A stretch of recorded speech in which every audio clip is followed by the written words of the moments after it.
اعوذ باللہ من الشیطان الرجیم، بسم اللہ الرحمن الرحیم۔ السلام علیکم ورحمۃ اللہ وبرکاتہ۔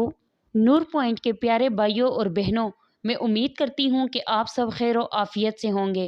میں اللہ رب العزت سے دعا گو ہوں کہ آپ سب کو خیر و عافیت سے رکھے، آمین۔ معزز سامعین کرام، ہمارا آج کا موضوع ہے لیلۃ القدر۔ رمضان المبارک کے مہینے کے آخری عشرے کی طاق راتوں میں سے ایک رات ہے، جس کے بارے میں قرآن کریم میں سورۃ القدر نازل ہوئی کہ تمام راتوں سے افضل رات ہے۔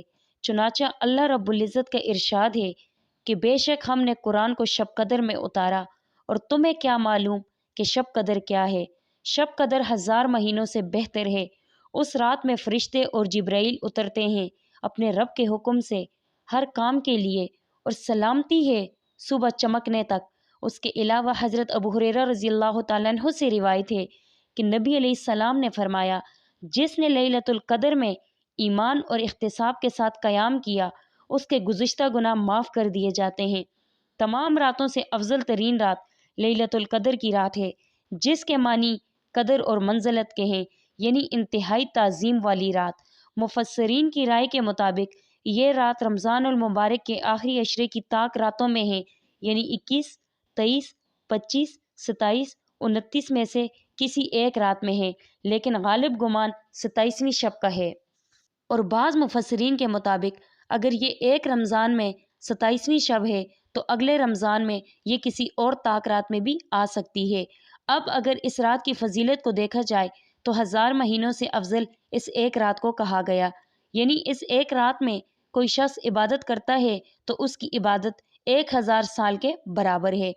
معزز سامعین کرام، مفسرین لکھتے ہیں کہ اس رات اللہ کے حکم سے جبرائیل امین بے شمار فرشتوں کے ساتھ آسمان دنیا سے نیچے تشریف لاتے ہیں تاکہ عظیم الشان خیر و برکت سے زمین والوں کو نوازا جائے۔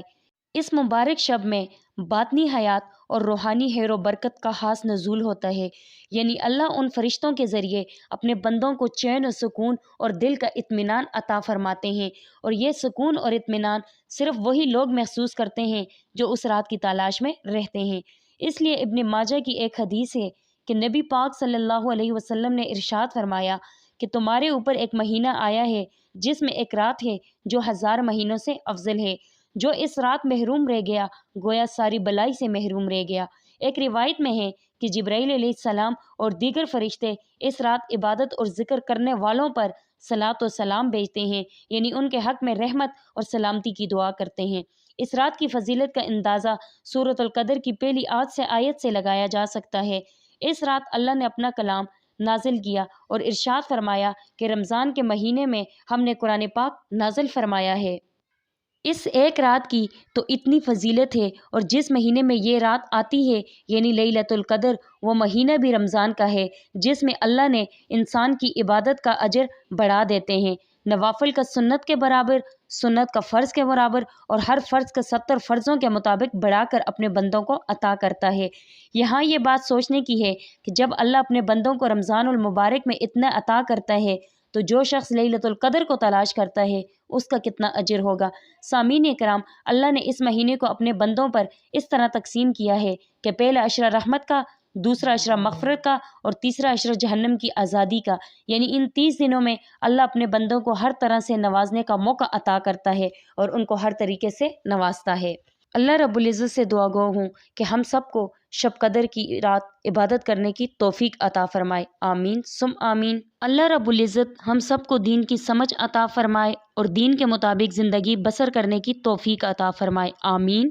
آپ سب سے گزارش کرتی ہوں کہ ہمارے چینل نور پوائنٹ کو سبسکرائب کریں، اور سبسکرائب کے ساتھ ساتھ ہماری ویڈیو کو لائک اور شیئر کریں۔ اپنی قیمتی رائے کا اظہار کمنٹس باکس میں ضرور دیں۔ اللہ رب العزت آپ سب کو اپنے حفظ و امان میں رکھے، آمین ثم آمین۔ سب لوگوں سے ریکویسٹ کرتی ہوں مجھے اپنی دعاؤں میں یاد رکھا کریں۔ اللہ حافظ۔